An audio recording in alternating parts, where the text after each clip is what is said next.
says, why do you think JD hasn't spoken to the media about Saleh? Because what's the upside of doing that?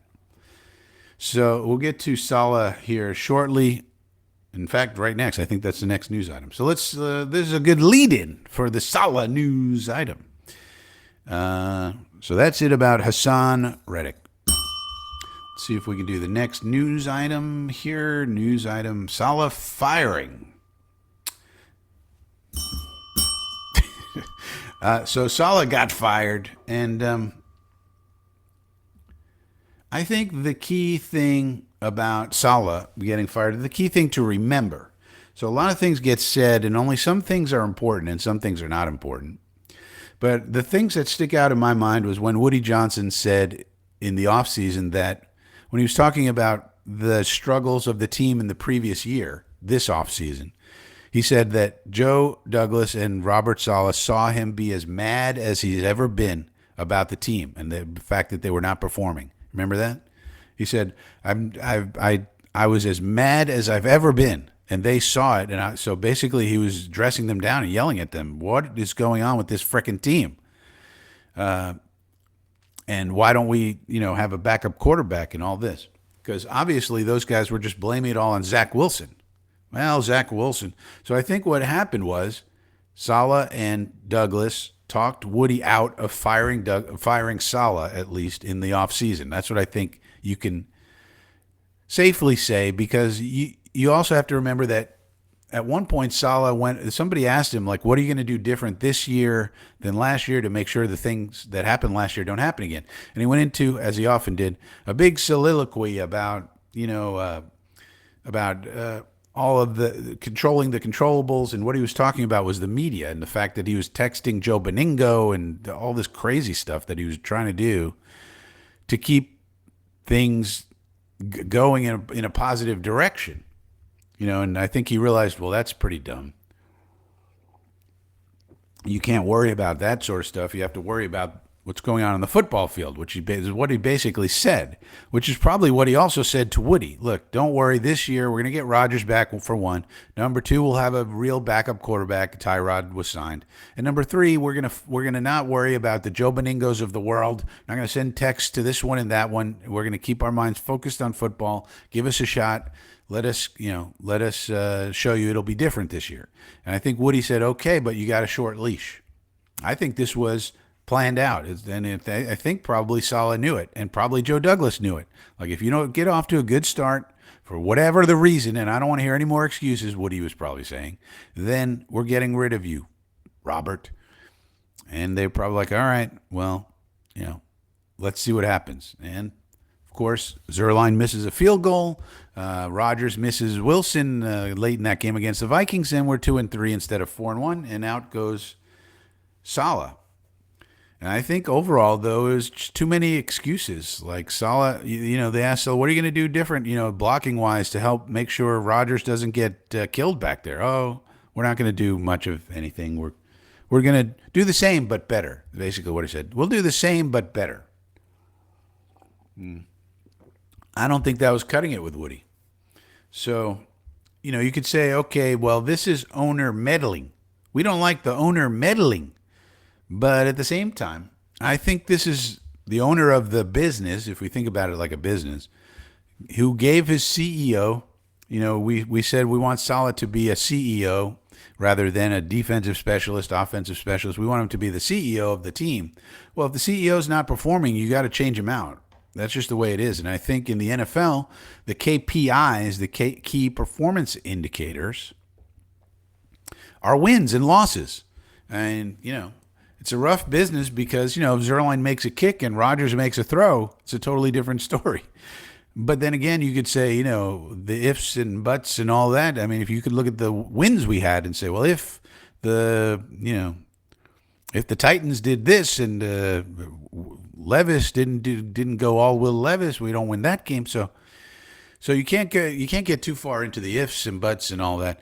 Because you could say it about your wins, you could say it about your losses, and at the end of the day, the good teams make the plays at the end of the game to win games, and the bad teams don't make the plays at the end of the game, and they don't win games, and that's just the way it goes. So Saleh, the CEO, took the axe, and I think it was predetermined by Woody. Like, if this thing keeps going south, we're not going to give you a long leash, Saleh, because we only have Rodgers for a short amount of time. We got to start winning. We got to get this franchise on the right track. I mean, you look at it from Woody's perspective, he probably looks at the Rodgers years as an on-ramp. An on-ramp to what? An on-ramp to ongoing success. That's what we want. We don't want just Rodgers to come in, win, have a winning record, and then we go right back to being terrible. We want Rodgers to be the on-ramp to ongoing success where we understand the processes needed to succeed, put those things in place, and then in the background develop a quarterback to come in after Rodgers leaves. Hopefully it's Jordan Travis. Maybe it's Adrian Martinez. Maybe it's some guy we draft this year. Who knows? And I think that's what Woody wants. But if you don't, but that process has to start at some point. The losing has to stop at some point. I think Woody just had enough. Woody just was like, look, because some people said, well, what about Joe Douglas? Like like Braden was asking, what about Joe Douglas? He's supposed to be the boss of Saleh. But I think Woody just took control and said, look, I have to make this decision because if you think about it, Joe and Robert were tied at the hip. I mean, I think Joe Douglas really loves Robert Saleh. And it would have been very tough for him to fire Saleh. And I think Woody knew that. And overall, that's a good thing. You want your head coach and your general manager to be in sync, for sure. But in this case, I think Woody was like, look, Joe's not going to, it'd be very hard for Joe to do it. I'm going to go in, be the bad guy, and just, cut this out. And let's see what we can do and try to salvage this season. Because if we can, if we can just make the playoffs this year, that'd be nice. And if Rodgers stays healthy, comes back next year, maybe we could compete for the Super Bowl next year. Hey, how about that? And anytime you make the playoffs, you never know. Maybe you could go on a run. Who knows? It's the playoffs. That's why you want to get there, because anything can happen. But I think that's ultimately what happened. And ultimately, I think it was the right call. And I don't think JD really should be in the media, really, talking about it.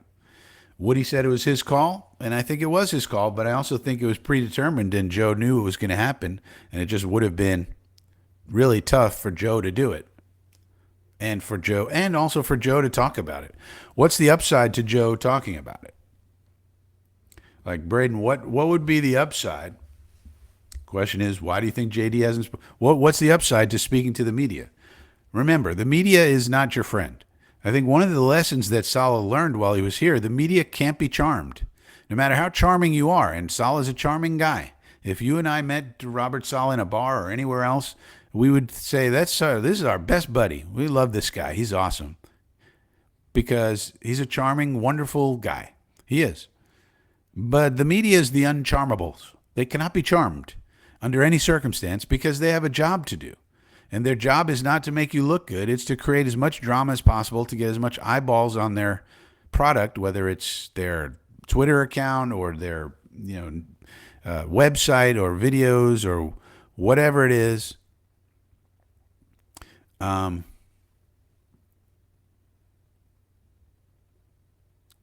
To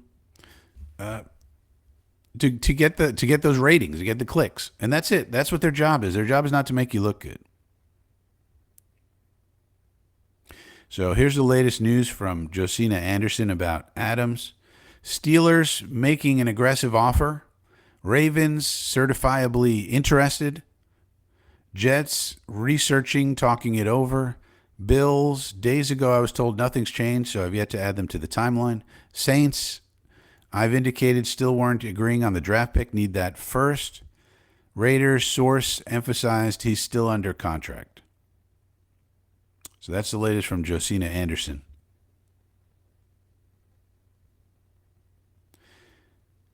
It's weird to me also how Josina keeps going on and on about her credentials and the fact that she's an NFL insider. I don't know. I think she gets triggered by these comments in her Twitter account. If I was her, I would ignore these comments. She goes on and on about her reporting. I guess somebody called her mediocre or something. No, they didn't even. That's weird. But anyway, that's the latest from Josina, in addition to her pumping up her own credentials, I guess.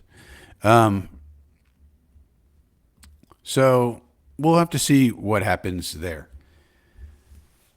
But that's what I think about the media. So you have to be very careful. And Saleh should have learned this lesson. Saleh would say way too much to the media.